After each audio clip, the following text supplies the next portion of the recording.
হঠাৎ করে কি যে গরম পড়েছে, এখন আর বাইরে বেরোনোই যাচ্ছে না। তাই এক্কেবারে স্নান করে চলে এসেছি। এদিকে এই মশাইকে দেখো কি নিশ্চিন্তে বসে আছে এখানে। আজকে ও স্নান করেছে। একটা জিনিস দেখাই, আমি আর মা দুজনে মিলে এগুলো সব বানিয়েছি।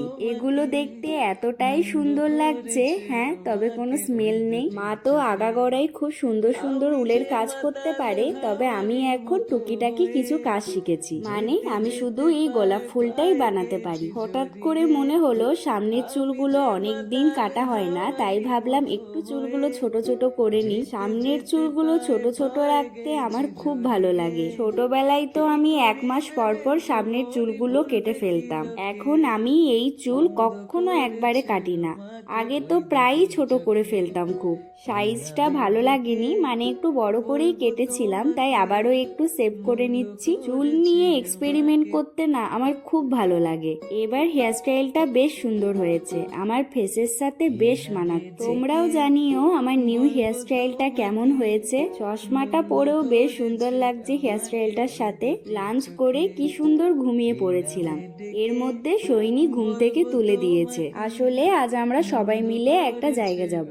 জায়গা বলতে আমার একটা দিদির বাড়ি, মানে আমার একটা বোনজির আজ বার্থডে পার্টি, তো সেখানেই যাব। সেজন্য আমরা এখন সাজগোজ করতে বসে পড়েছি। যখন করতে থাকি ওই সেম হেয়ারস্টাইল করতে থাকি। আজও তার ব্যতিক্রম না, ওই সেম হেয়ারস্টাইল করে নিয়েছি। যতদিন না বোর হচ্ছি না এই এক হেয়ারস্টাইল করে যাব। এরপর এই সুন্দর সুন্দর ঝুমকোগুলো পরে নিয়েছি।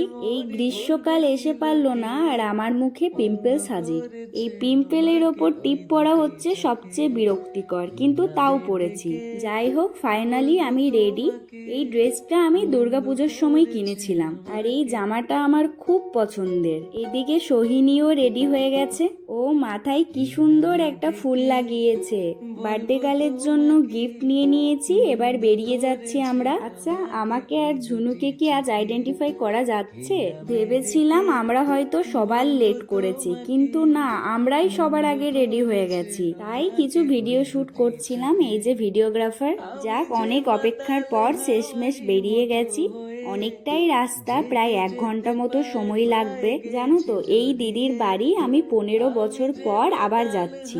যখন গেছিলাম তখন আমার বয়স ছিল ওই 6 বছরের কাছাকাছি। তখন আমি অনেকটাই বাচ্চা ছিলাম, তবে আমার অনেক কিছুই মনে আছে। এরপর গেছিলাম একটা মেগা মার্টে। সোহিনী আরে বার্থডে গার্লের জন্য একটা গিফট নেবে। বাইরে গেলে যেখানেই মিরর পাই দাঁড়িয়ে পড়ি, তবে এখন ভিডিও করতেও শিখেছি।